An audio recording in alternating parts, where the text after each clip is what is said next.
Okay, so the first structure we're going to look at is Leno, and I'm going to do this kind of big so that we have so it's easy to see. It's in a big format. So Leno is actually where we're going to start twisting threads around each other in the warp.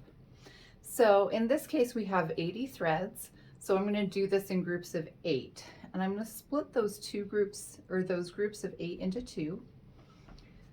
So I'll have 2 groups of 4 threads. And if you notice, my heddle's in neutral, so everything's flat.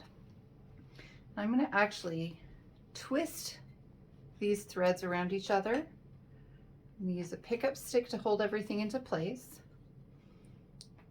And then I will move on to my next group, twist those together. So you see I'm twisting them. So there's a twist here and a twist up there.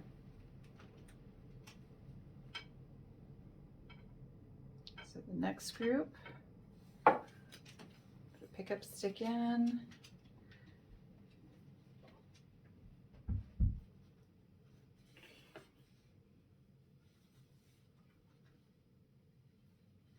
Now you don't have to do this in great big groups. It can be done in small groups of threads. So even one thread over the top of the other. It just sort of depends on what kind of impact you'd like to make. You also don't have to do this across even numbers of threads. So you don't have to do this, you don't have to have an even amount. You can have something on the edges. And you don't have to do it across a whole row either. You can just put in, sometimes you can just put in like a little bit of Leno in places where you want it.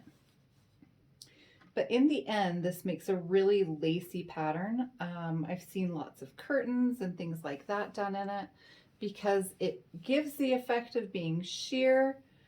So it lets light through while still giving you some privacy. It's really pretty.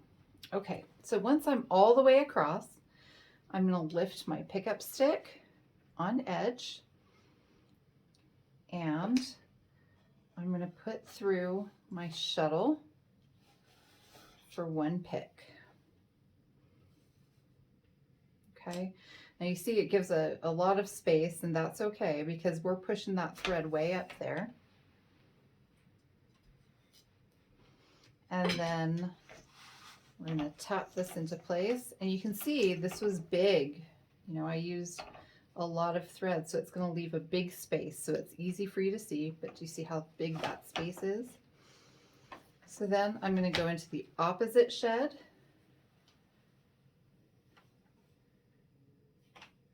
And I'm going to throw another pick. You can see that one on the edge wants to come undone, but once you have everything into place, it'll stay there. Okay. I'm going to beat that into place. You can kind of move this to center them and make them look how you want to look.